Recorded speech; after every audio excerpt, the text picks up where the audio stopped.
할렐루야. 오늘 하루도 하나님의 말씀 앞에 겸손히 나아가는 삶이 되시기를 주의 이름으로 축복합니다. 민수기 7장입니다. 민수기 7장 1절입니다. 모세가 장막 세우기를 끝내고 그것에 기름을 발라 거룩히 구별하고 또 그 모든 기구와 제단과 그 모든 기물에 기름을 발라 거룩히 구별한 날에. 아멘. 하나님의 말씀 앞에 이스라엘 백성들이 순종함으로 자신들의 헌물을 드렸습니다. 여러 가지를 드렸죠. 금, 은, 그리고 각종 여러 가지 자기들이 귀중하게 여기는 보물들, 보석들, 이걸 드려서 이제 성막을 짓고 제사장의 의복을 만들었습니다. 그러면 끝난 것이냐? 아니더라고요. 이제 성막을 만든 이유입니다. 성막을 만든 이유는요, 거기에서 하나님의 말씀이 선포되는 것도 중요한 의미가 있지만 거기서 하나님을 제사하는 것이 참으로 중요합니다. 그러면 이 제사를 어떻게 드릴 거냐, 누가 먼저 드릴 거냐, 이 부분이 중요하죠. 그래서 먼저는 제사장들을 구별하기 위해서 그들이 하나님 앞에 구별된 믿음의 모습으로 그들이 헌신하며 예물을 드려서 모세가 집례를 하고 아론은 이제 예배자가 되어서 예배를 합니다. 그리고 나서 이제 제사장들이 모든 거룩한 짓이 끝났습니다. 그리고 나서 이제 이어지는 것이 지도자들의 모습입니다. 모든 기물에 기름을 발라 거룩히 구별한 날, 이제 이 모든 것이 다 이루어지고 하나님 앞에 제사를 드리기 위해서 나아간 날, 이 날입니다. 우리가 하나님 앞에 성전이 만들어지고 성전이 세워지면 성전 봉헌 예배를 드립니다. 이 예배를 드릴 때 우리는 어떻게 드려야 하는가? 우리가 하나님의 성전으로서 세워집니다. 성전으로 세워질 때 중요한 의미가 있죠. 내 속에 하나님의 말씀이 있는가? 두 번째, 나는 예배자인가? 이 두 가지의 신앙이요. 우리가 하나님 앞에 나와서 예배자가 된다는 것은요, 내 안에 끊임없이 하나님의 말씀이 내 안에서 증거되어야 합니다. 속죄소 위, 거기서 하나님이 이스라엘 백성들에게 말씀하시겠다고 했어요. 그래서 법궤 위, 말씀의 법궤 위에 속죄소가 있고 그 속죄소 위에서 하나님은 이스라엘에게 말씀을 하시겠다는 의미죠. 그것은 무엇입니까? 내가 너에게 말할 때 말씀 위에서 말하지 허황된 말을 하고 있는 것은 아니라는 거예요. 우리가 하나님의 계시와 응답을 받을 때에도 말씀 위에서 우리가 말씀을 전해야 합니다. 우리 교회 권사님들 감사한 것은 설교를 시켜보면요, 딴 얘기 하지 않냐고 하나님의 말씀 가지고 하나님의 말씀을 전합니다. 설교를 시켜보면 자기 얘기, 세상 얘기하는 경우가 참 많은 경우도 있어요. 때로는 간증인 것 같지만 간증이 아니라 그냥 이런 얘기 저런 얘기하다가 끝나는 경우도 있어요. 만담 같기도 하고 어떤 분은 정치 얘기하다가 끝나는 경우도 있어요. 기도원 가서 집회를 참여하는데 순 처음부터 끝까지 하나님 말씀을 읽고 나서 그 다음부터는 정치 얘기하는 경우도 있더라고요. 물론 정치 얘기도 필요합니다. 교회에서 정치 얘기하지 말라? 아니에요. 세상 이야기예요. 세상에 대해서 담대히 하나님의 말씀을 선포하고 나라와 정치와 경제와 문화와 여러 가지 세상 문화를 위해서 우리가 기도할 수 있어야 합니다. 할렐루야. 교회는 정치 얘기만 한다고? 아니에요. 해도 돼요. 해야 해요. 맞는 거예요. 그런데 그것만 하면 문제가 되는 거죠. 하나님 말씀 위에서 어떠한 나라와 민족이 될 것인가, 이게 중요하다는 거예요. 감사한 것은 설교를 쭉 듣다 보면 그렇구나, 말씀 위에서 그것을 풀이해주고 어떻게 우리가 이 말씀대로 살아갈 것인가를 증거하는 것이 설교거든요. 그래서 우리들이 성전된 우리들에게도 말씀 위에서 하나님의 말씀이 내 안에서 선포되어져야 한다는 겁니다. 두 번째는 우리가 예배자인가예요. 우리가 진정 하나님을 예배하는 예배자인가, 이 모습의 신앙이 살아 있어야 합니다. 거룩히 구별한 날, 2절이요. 이스라엘 지휘관들 곧 그들의 조상의 가문의 우두머리들이요, 그 지파의 지휘관으로서 그 계수함을 받은 자의 감독된 자들이 헌물을 드렸으니. 아멘. 첫 번째 헌물, 첫 번째 헌신 누가 합니까? 우두머리들입니다. 지도자들이죠. 감독된 자들이죠. 왜 그들을 감독자로 세웠습니까? 호령하라고요? 자기들이 지파의 우두머리로 세워졌기 때문에 많은 사람들을 이끌라고요? 그것도 중요합니다. 그런데 이들을 먼저 지휘관으로 세운 이유가 있어요. 이들을 통하여 거룩한 헌신의 삶을 살으라고 지휘관을 세웠다는 겁니다. 여러분은 직분자로 세웠습니다. 집사님으로 권사님으로 세웠습니다. 왜 세웠습니까? 하나님 앞에 헌신하라고요. 내가 집사인데 내가 권사인데 라는 그러한 직분으로 불려지는 것이 아니라 하나님이 왜 우리를 직분자로 세웠을까? 그것은 하나님의 성전을 위해서, 하나님의 나라를 위해서 수고하고 애쓰고 헌신하라고요. 먼저 드리라고요. 그런데 이 첫째 날부터 12째 날까지 보면요, 똑같이 헌신합니다. 똑같이 봉사합니다. 그들의 상황과 형편과 그들의 경제적 여건은 달랐을 거예요. 그런데 이들에게 똑같은 헌신을 합니다. 왜요? 그들은 똑같은 지휘관들이기 때문입니다. 어떤 경우를 보면 직분자들 세울 때에 이런저런 말들이 있어요. 만납교회 직분자들을 세울 때에 그 직분자 예배가 있더라고요. 이번 년에도 직분자를 쭉 예배를 하면서 직분자들에게 헌금을 요구했더라고요. 헌금 나쁜 겁니까? 아니에요. 교회마다 그 의미가 있어요. 직분을 받을 때 그 직분자들에게 헌신을 요구했어요. 그래서 마지막에 이제 김명삼 목사님께서 이제 그 직분자들이 드렸던 헌신의 예물을 가지고 이제 하나님 앞에 봉헌하면서 그들이 왜 이렇게 헌신하느냐, 그 교회에 안 해도 돼요 그렇게. 그런데 그 직분자들에게 헌신을 요구하는 이유가 있더라고요. 그 교회만 그렇습니까? 아니에요. 어떤 교회는 이러한 기준, 어떤 저런 기준을 만들고 거기에 헌신하라고 그래요. 근데 여기에서 12명의 이 우두머리들에게 헌신을 요구한 것 다 똑같습니다. 그러면 오늘은 마지막 날을 보도록 하겠습니다. 12째 날 78절입니다. 앞에는 자주 하는데 뒷사람들은 안 불려지기 때문에 그래요. 78절 같이 합니다. 12째 날에는 납달리 자손의 지휘관 에난의 아들 아히라가 헌물을 드렸으니. 아멘.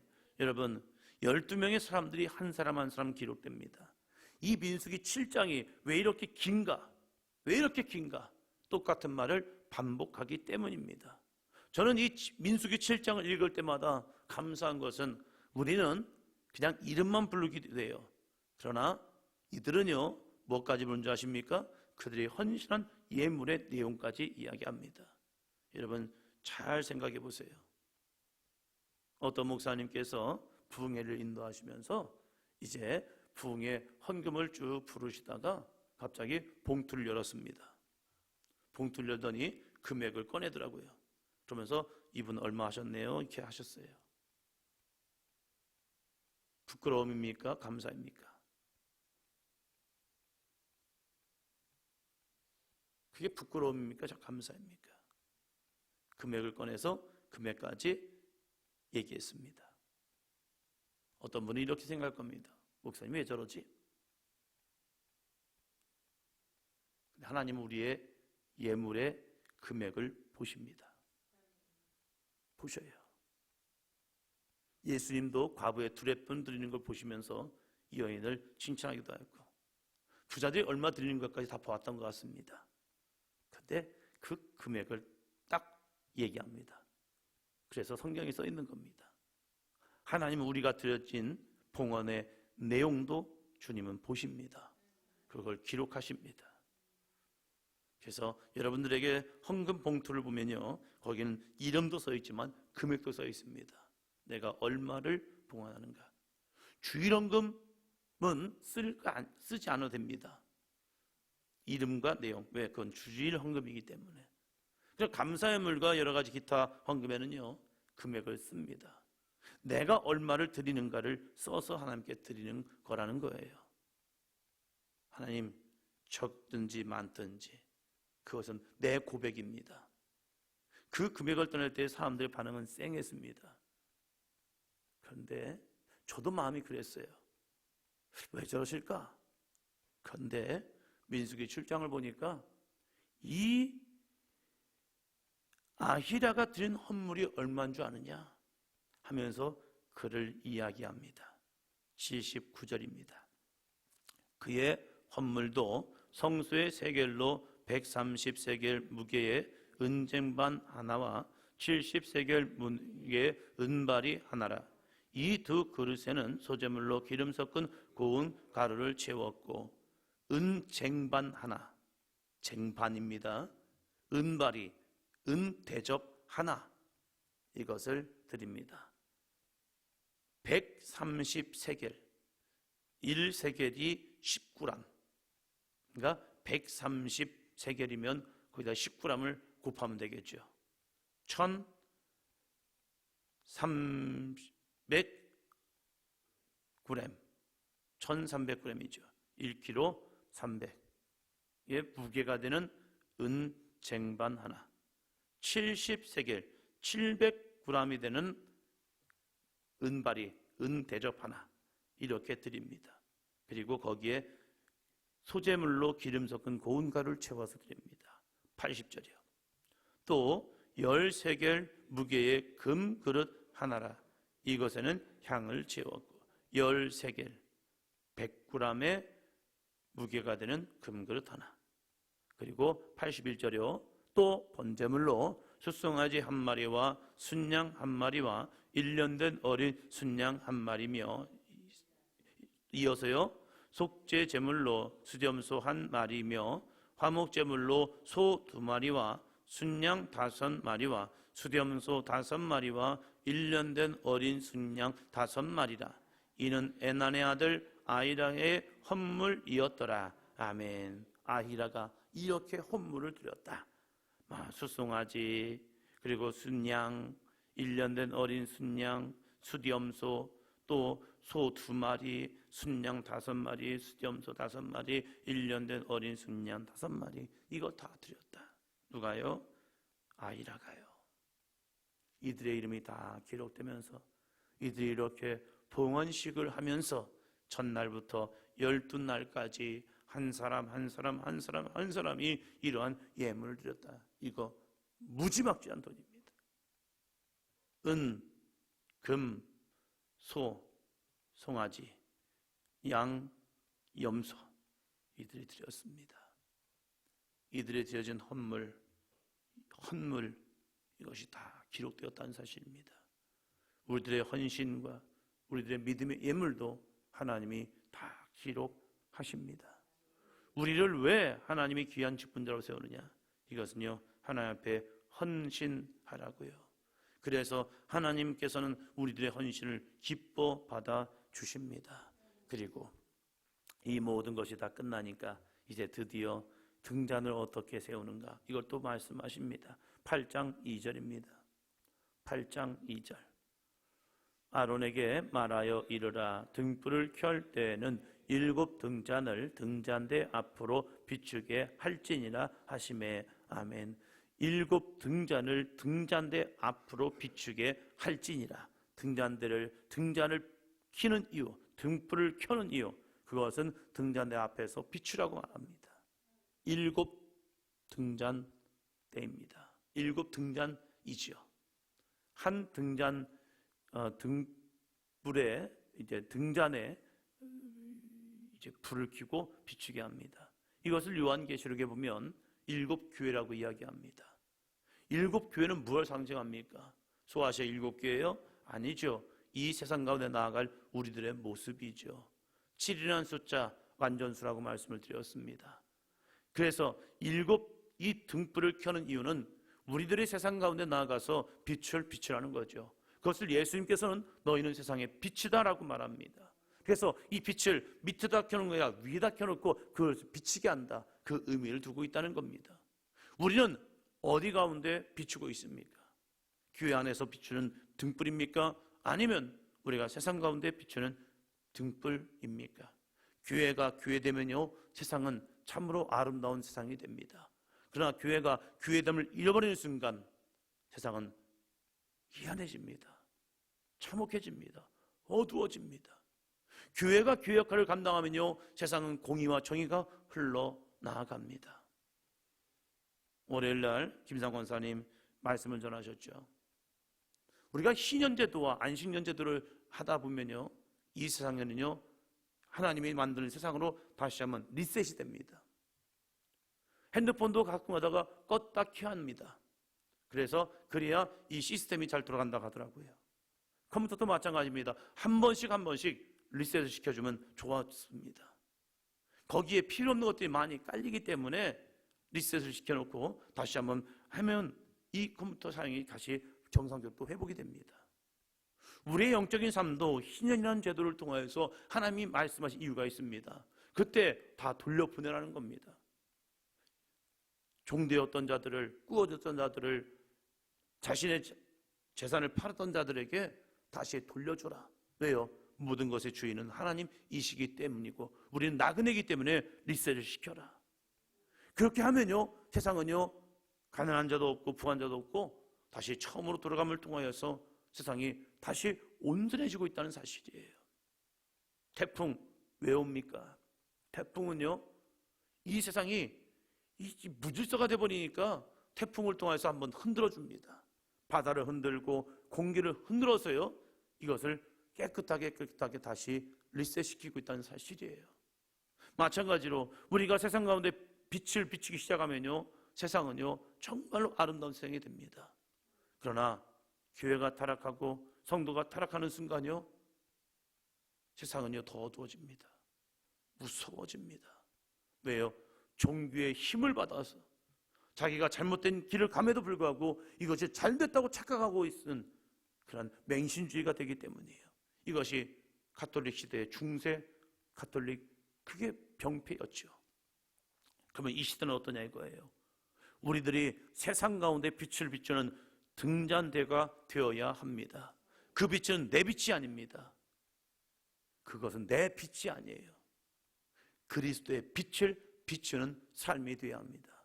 우리가 말하는 것이, 행동하는 것이, 우리가 바라보는 것이 정말로 세상의 기준과 관점이 아니라 말씀의 기준과 관점을 통해서 세상 가운데 우리가 어떻게 말씀으로 살아감을 통해서 이렇게 살아갑니다를 증거할 때에 우리들이 세상에 빛이 되는 거예요. 여러분, 잘 살아야 빛이 되는 줄 아십니까? 아니에요. 내가 잘 되고 성공해야 빛이 되는 줄 아십니까? 아니에요.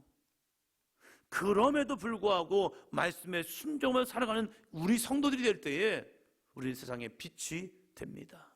착각하는 게 그거예요. 내가 잘 돼야 세상에 빛이 되겠지. 아니에요. 힘들고 어려움에도 불구하고 믿음을 지키는 거룩한 성도들의 삶, 이것이 진짜 빛이거든요. 그런데 사단은 우리에게 네가 성공해야 빛이 될 수 있어. 그래서 성공을 쫓아가게 만들어요. 그러다 보니까 뭘 놓쳐버립니까? 믿음을 놓쳐버린 거예요. 내가 출세해야 세상을 빛이 된다고 생각합니다. 사단이요. 내가 돈이 많아야 세상에 빛이 된다고 말합니다. 아니에요. 믿음입니다. 믿음이 있을 때 빛이 됩니다. 야, 이 사람이 이렇게 힘들고 어려움에도 불구하고 믿음을 지켰네. 그래서 그들이 믿는 삶의 본이 되고 있다는 사실이에요. 그런데 사단은 야, 교회에서도 출세해야 인정해 주더라야. 돈이 있어야 인정해 주더라. 돈이 있어서 인정해 주면요, 자기가 주인 됩니다. 출세해서 주인 되잖아요. 자기가 주인의식하려 합니다. 헌신 많이 해야 인정해 주더라.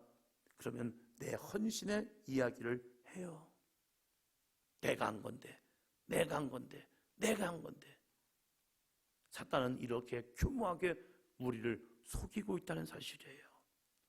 등불은 어떻게 비춥니까? 거룩한 기름을 태워서 등불은 비추는 거예요. 믿음의 거룩한 이 기름을 태움을 통해서 와, 저 사람 진짜 믿음의 사람이었구나. 그 믿는 사람을 통해서 하나님 교회를 세우셨다는 사실입니다. 사랑하는 성도 여러분, 여러분은 어떠한 빛을 비추고 있습니까? 그럼에도 불구하고 내가 믿음의 길을 갈 때 하나님은 그 믿음의 길을 기뻐하시고, 그래, 착하고 충성된 종이다 인정받는 거룩하고 복된 삶이 될 줄로 믿습니다. 이러한 삶이 살아가는 성도가 되기를 주의 이름으로 축원합니다.